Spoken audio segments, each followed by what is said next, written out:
Hello दोस्तों, welcome to our channel pathfinder for NET JRF. आज हम यहाँ पर चूना प्रधान क्षेत्रों में विकसित भू आकृतियां कैसे बनती है इसके बारे में अध्ययन करेंगे।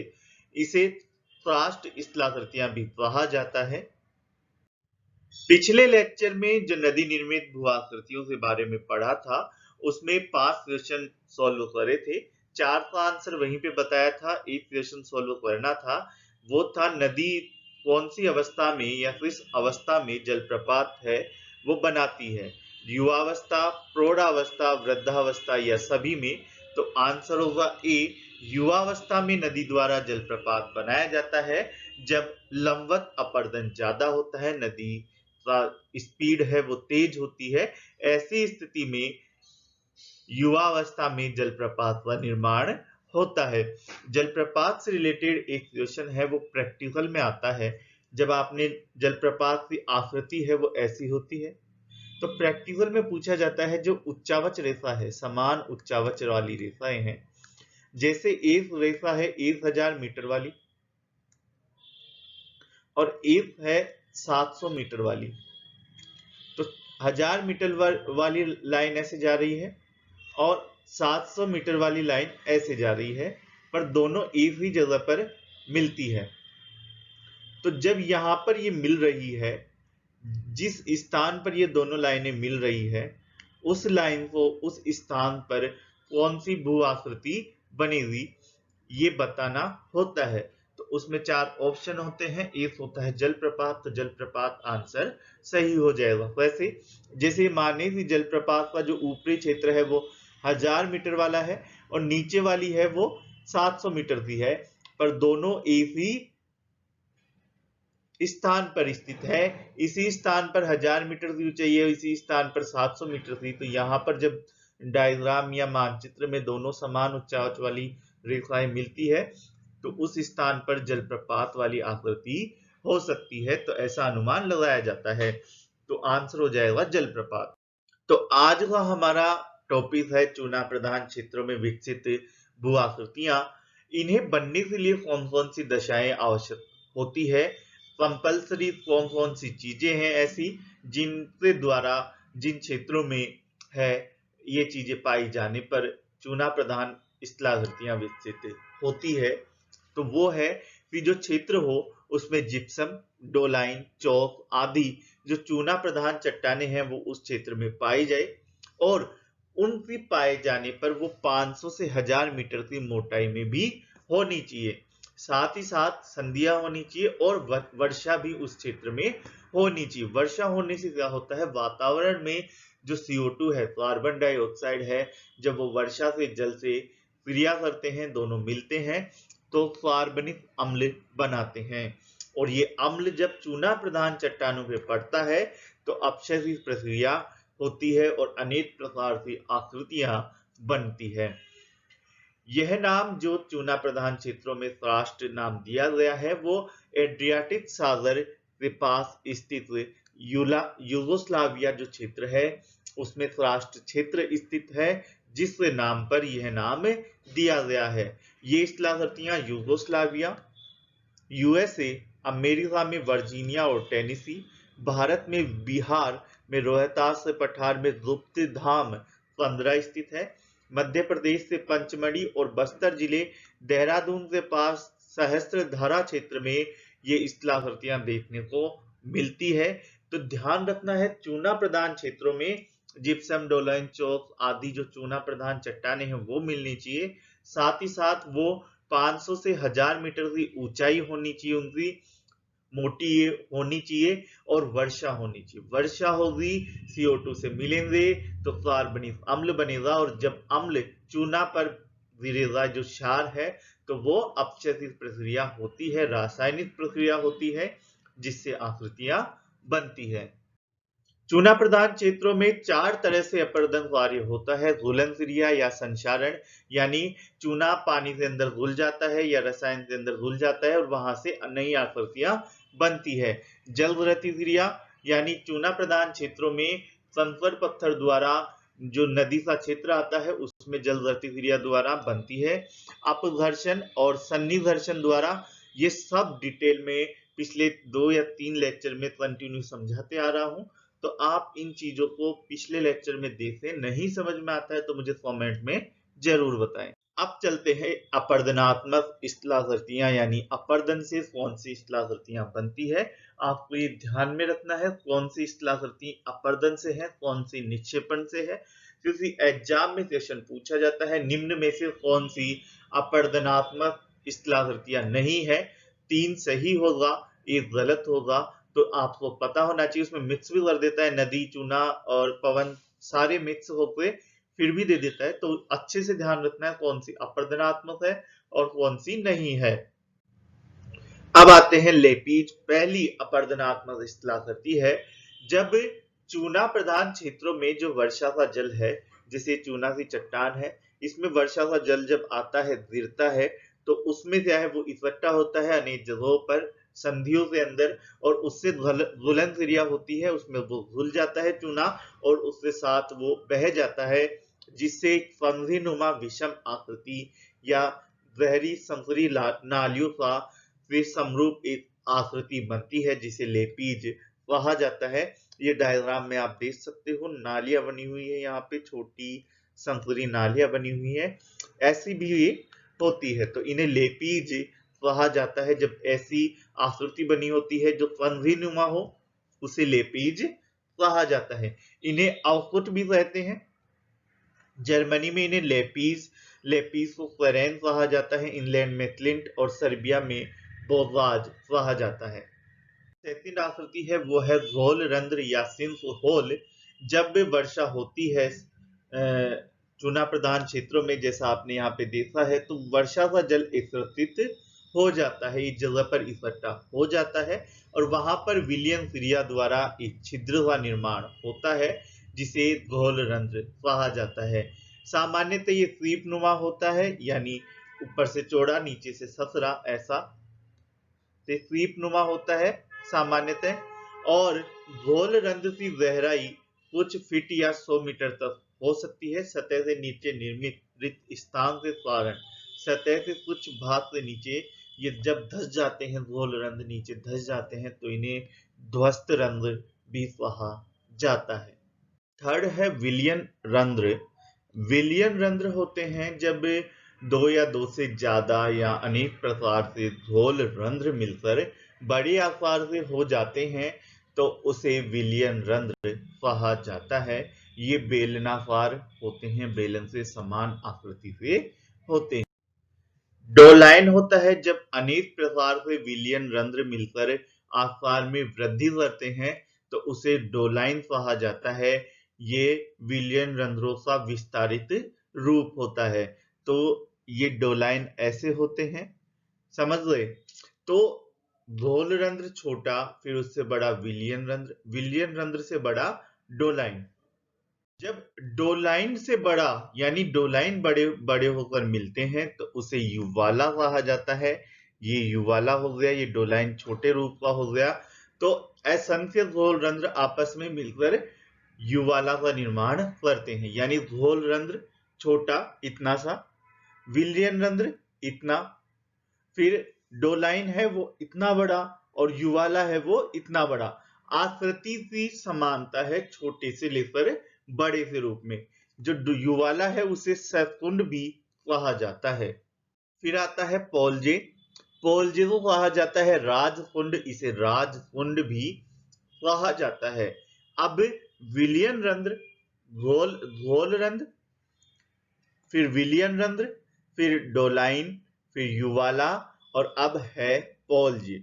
लेकिन इन सब में एक अंतर है, पोलजे और इन सब में। ये सब तो चूना प्रधान क्षेत्रों में सामान्य रूप से मिल जाते हैं, लेकिन पोलजे हैं वो आंतरिक हलचल से विकसित भ्रंश या गर्त, उन क्षेत्रों में जहां पर आंतरिक रूप से भ्रंश या गर्त मिलता है, उन क्षेत्रों में घुलन क्रिया द्वारा जब युवाला से भी बड़ी आकृति का निर्माण होता है, तो उसे पोलजे कहा जाता है। ये युवाला से बड़ा होता है, राजकुंड से कहा जाता है। और इसके लिए चूना प्रधान क्षेत्रों में भ्रंश या गर्त जो आंतरिक हलचल से बनते हैं, उनकी आवश्यकता होती है। तो ये डोलाइन हो गया। ये यू वाला हो गया, और ये पोल जो हो गए यहाँ पे दिख रहे हो, आंतरिक हलचल से भ्रंश और गर्त का निर्माण होना जरूरी होता है। नेक्स्ट है कास्ट फिरकी। इसका निर्माण होता है जैसे चूना प्रधान क्षेत्र है, इस क्षेत्र में जब वर्षा की बूंदे गिरती है, वर्षा की बूंदे गिरने से यहाँ पे छोटे छोटे छिद्र हो जाते हैं। इन छिद्रों से ये छिद्र हो गए, और इन छिद्रों के माध्यम से नीचे बन जाती है गुफा। समझ रहे हो? तो ये खिड़की हो गई, इससे गुफा हो गई, तो इससे जो नीचे वाला क्षेत्र है वो आसानी से दिख जाता है। जैसे हुआ किसी टेबल है, टेबल के ऊपर कांच रख दिया, तो कांच से रखने से नीचे वाला आसानी से दिख जाता है, तो ये खिड़की वैसे टाइप हो गई। पर अब जब यहाँ से नदी बहेगी इस सेव से, इस गुफा से, तो वो भी आसानी से दिख जाती है, ऐसा लगता है हम गुफा नदी से ऊपर चल रहे हैं। तो ऐसी आकृति जो बनती है वो कास्ट खिड़की कहलाती है। नेक्स्ट है अंधी घाटी और शुष्क घाटी। अब ये वैसे बनती है जैसे कोई नदी है जो कि चूना प्रधान क्षेत्रों में बह रही है, इस तरह से नदी यहाँ पर बह रही है, फ्लो कर रही है। बीच में यहाँ पर विलियन रंध्र या गोल रंध्र आ जाता है, विलियन रंध्र आ जाता है, जिसमें नदी गिर पर भूमिगत बहने लगती है। तो इस तरह ऐसी स्थिति में क्या होता है, आगे जो ऊपर वाला क्षेत्र है वो शुष्क रह जाता है, और जो नदी है जिसे दिखा नहीं थी आगे विलियन रंध्र है और वो अपने को नीचे की तरफ ले गई, उस घाटी को कहा जाता है, इस पीछे वाली घाटी हो जाएगी अंधी घाटी, क्योंकि इसे दिखा नहीं आगे विलियन रंध्र है। और इस नीचे जाने की वजह से जो क्षेत्र ऊपर वाला क्षेत्र शुष्क रह गया वो हो जाता है शुष्क घाटी, यानी सूखा रह गया। तो इस तरह से जब प्रवाह मार्ग में नदी से विलियन रंध्र या गोल रंध्र आ जाता है और नदी लुप्त हो जाती है, तो जो नदी का पीछे वाला क्षेत्र है, जो ऊपर की तरफ है, नदी बह रही है, जमीन से ऊपर बह रही है, तो उसे कहा जाता है अंधी घाटी। और जो भूमिगत हो जाती है और जिससे घाटी से आगे वाला क्षेत्र शुष्क रह जाता है, उसे कहा जाता है शुष्क घाटी। नेक्स्ट जो इस्ला करती है वो है पंद्राएं। जब जल भूमिगत जल अंदर जाता है, जैसे इसमें देख रहा है, तो ये जब विलयनीकरण घोलीकरण कार्य करता है, तो उससे यहाँ पे जो चूना है उसे नष्ट कर देता है, जिससे ये यहाँ पे होल बन जाता है, और जो होल होता है उसे ही पंद्राएं कहा जाता है। ये आकृति बनती है जब विलयनीकरण या घोलीकरण का कार्य अंदर होता है, चट्टान से अंदर, ना कि बाहर। बाहर होता है तो डोलाइन, युवाला, पोल्जे, विलियन रंध्र, घोल रंध्र आदि बनते हैं, और अंदर होता है तो संद्राएं बनती है। फिर आता है पेनोड। ये क्या होता है? कुछ नहीं। अब अगर संद्राएं स्थित है, ये जो क्षेत्र है ये भूमिगत क्षेत्र है, इससे नीचे यहाँ पे संद्राएं स्थित है। अब ये संद्राएं स्थित है तो यहाँ पे जाने का रास्ता भी होगा, पानी से जल से जाने का रास्ता भी होता है। अगर ये ऐसे है, ऐसे जा रहा है, ऐसे आ रहा है, तो ये पेनोड नहीं, ये भी नहीं। सीधा लंबवत रूप से अगर ऐसे है, ये भूमि है, इससे ये रास्ता है और नीचे बड़ी सारी गुफा है, तो ऐसा ऐसा क्षेत्र, ऐसी चीजें कहलाती है पेनोर कहलाती है, जो लंबवत रूप से धरातल को मिलाती है, जिससे कंदराओं को जल प्राप्त होता है। तो ये कहलाती है पेनोर, लंबवत रूप से मिलाने वाली, आड़ी तिरछी ऐसे आने वाली नहीं, सीधा लंबवत रूप से मिलाने वाली, तो वो कहलाता है पेनोर। सर्बिया एवं यूगोस्लाविया में इसे पेनोर कहा जाता है, और फ्रांस में लियोन्स इसे कहा जाता है। हम्स या चर्नकुट ये क्या होता है? जब चूना प्रधान क्षेत्रों में घुलन क्रिया होती है, तो चूना प्रधान जो चट्टानें हैं वो संपूर्ण नष्ट हो जाती है और समतल मैदान का निर्माण हो जाता है। जैसे इसमें आपको दिख रहा है, पूरी चूना प्रधान चट्टानें हैं वो नष्ट हो गई, जिससे समतल मैदान का निर्माण हो गया।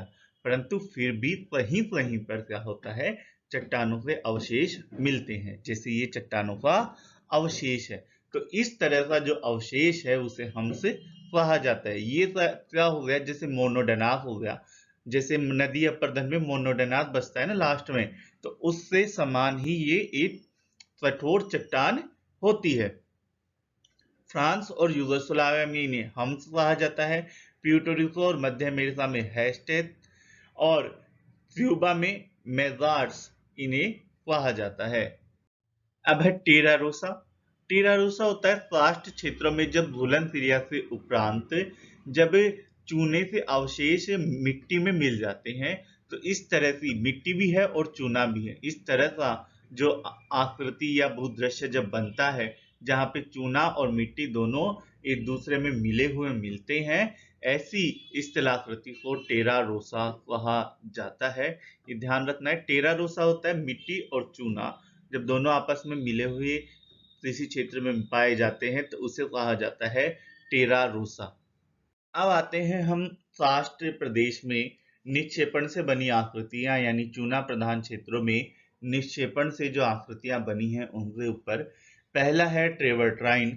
ये कहलाता है जैसे संद्राएं जो है उनसे फर्श और छत पर जो निक्षेप होता है जल के द्वारा घुलन क्रिया द्वारा जो निक्षेप चूने का हो रहा है संद्राओं से छत और फर्श पर, उसे ट्रेवर्टाइन कहा जाता है। ड्रेविस ने इसे ड्रिप स्टोन नाम दिया था। ड्रेविस ने इसे क्या नाम दिया है? Drip stone. अब आते हैं स्टेलेक्टाइट या आश्रुताश्म में। ये क्या होता है? जैसे अभी बताया था ट्रेवर्टाइन यानी जो चूने प्रधान क्षेत्रों में जो छत पर निक्षेप होते हैं उनसे बनी आकृति जो निक्षेप होते हैं उसे ट्रेवर्टाइन कहा जाता है। ये चित्र में आप देख रहे हो, ये छत है और इस छत पर ये निक्षेप चूने का हुआ है। तो ये आश्रुताश्म होता है जब संद्राओं से छत पे जल है जो पानी है वो बूंद बूंद टपकता है, ऊपर से नीचे आता है धीरे धीरे। तो उस पानी के साथ जो घुलन क्रिया वाला जो चूना है वो भी उसके साथ आता है। तो वो चूना है जो छत पर आते आते सूखता है और वहां पर एक स्तंभ का निर्माण होता है। तो चट्टान की जो छत है, पंद्राहों की जो छत है उस पर है जो स्तंभ बन जाते हैं, ऐसे जैसे इसमें दिख रहा है। ये छत है और यहाँ पर ऐसे स्तंभ बन जाते हैं। तो ऐसे स्तंभों को स्टेलेक्टाइट कहा जाता है। इन्हें आकाशीय स्तंभ भी कहा जाता है। फिर है स्टेलेग्माइट या निश्चुताश्म।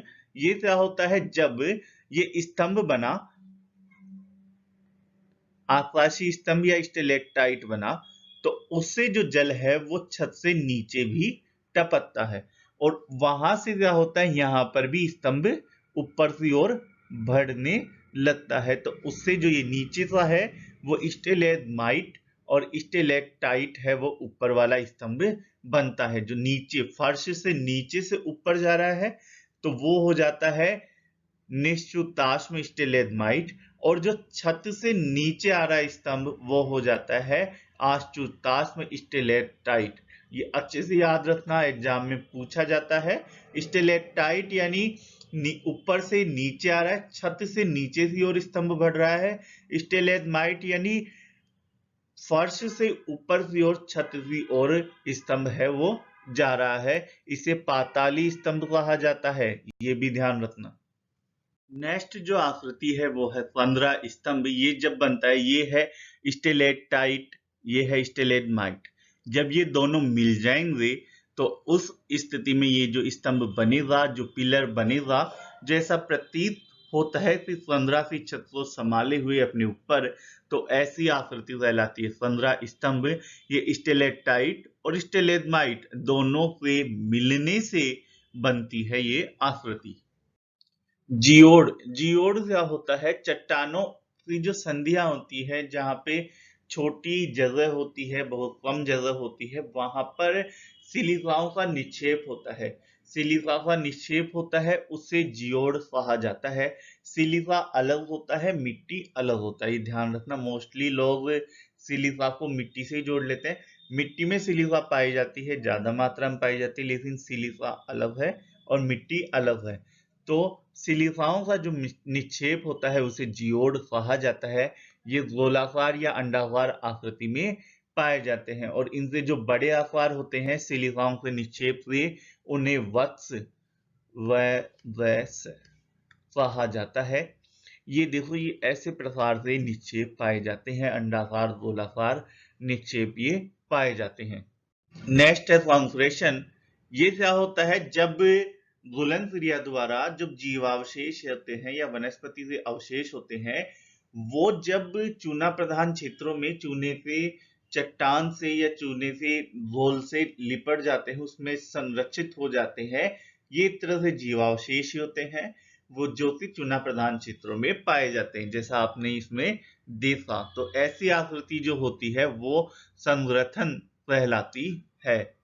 शिराएं जब भ्रंश या अन्य क्षेत्रों में, संधि क्षेत्रों में जो खनिजों से निक्षेप है, खनिज से निक्षेप पाए जाते हैं एक लंबी शिरा के रूप में, लंबी लाइन के रूप में, तो उन्हें कहा जाता है शिराएं।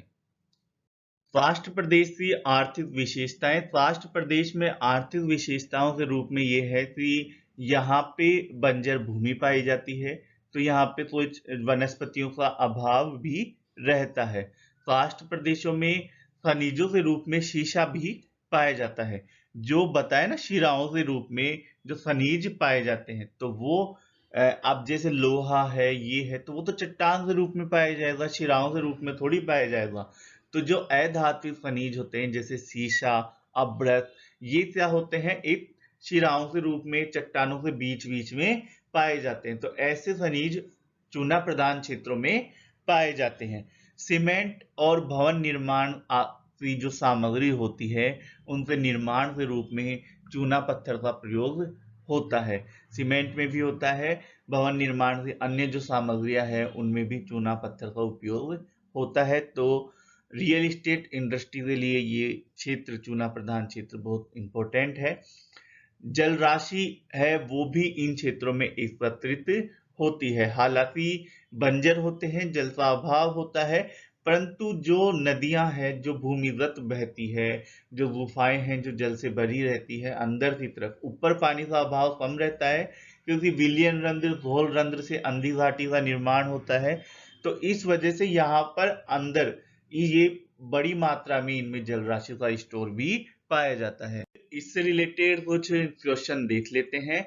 स्टेलेक्टाइट और स्टेलेग्माइट निक्षेपित भू आकृतियां हैं नदी द्वारा, तरंग, सुरंग या चूना प्रधान प्रदेश, चूना पत्थर प्रदेश, तो आंसर हो जाएगा चूना पत्थर प्रदेश। नेक्स्ट क्वेश्चन है जिसमें दो स्टेटमेंट दिए हुए हैं ए और बी। आपको बताना है ए सही है या बी सही है। दोनों सही है, ए सही है बी गलत है, बी सही है ए गलत है। इस तरह से आपको बताना है कौन सा इसमें सुटेबल आ रहा है। तो स्टेटमेंट ए है, राष्ट्र प्रदेशों में जो घोल रंध्र है वो सर्वाधिक सामान्य और विस्तृत स्थलाकृति है। और बी है, स्थलाकृति के अनुसार जो घोल रंध्र वाला जो गर्त है वो 1 मीटर से कम और कुछ सेंटीमीटर तक भिन्न भिन्न होते हैं। तो ये सही है या गलत है आपको बताना है, विचार करो। आंसर हुआ ए सही है। घोल रंध्र है वो चूना प्रधान क्षेत्रों में सामान्यतः विस्तृत स्थलाकृति है, परंतु बी गलत है। घोल रंध्र कुछ मीटर से अधिक और 100 मीटर तक होता है इसकी जो गहराई या लंबाई चौड़ाई है वो, लेकिन ये ऐसा नहीं होता, सेंटीमीटर में भी होता है, सेंटीमीटर में नहीं होता। थर्ड क्वेश्चन का आंसर आपको कमेंट बॉक्स में देना है। कास्ट स्थलाकृतियां हैं वो अपर्दनात्मक स्थल रूप से संबंधित नहीं है। स्तंभ, कास्ट फिरसी, लेपीज या पोल्जे, कौन सी है वो अपर्दनात्मक स्थल रूप से संबंधित नहीं है। वीडियो से रिलेटेड पीडीएफ पाने के लिए हमें टेलीग्राम और फेसबुक पेज पर भी लाइक करें। लाइक, शेयर और सब्सक्राइब करना ना भूलें। साथ ही मैं आपको बता दूं, जो भी पीडीएफ है हमारी जो छूटी हुई पिछले वीडियो की, वो मंडे से आपको कंटिन्यू मिलेगी, यानी कल से आपको रोज हमारे टेलीग्राम और फेसबुक पेज पर रोज मिलना स्टार्ट हो जाएगी।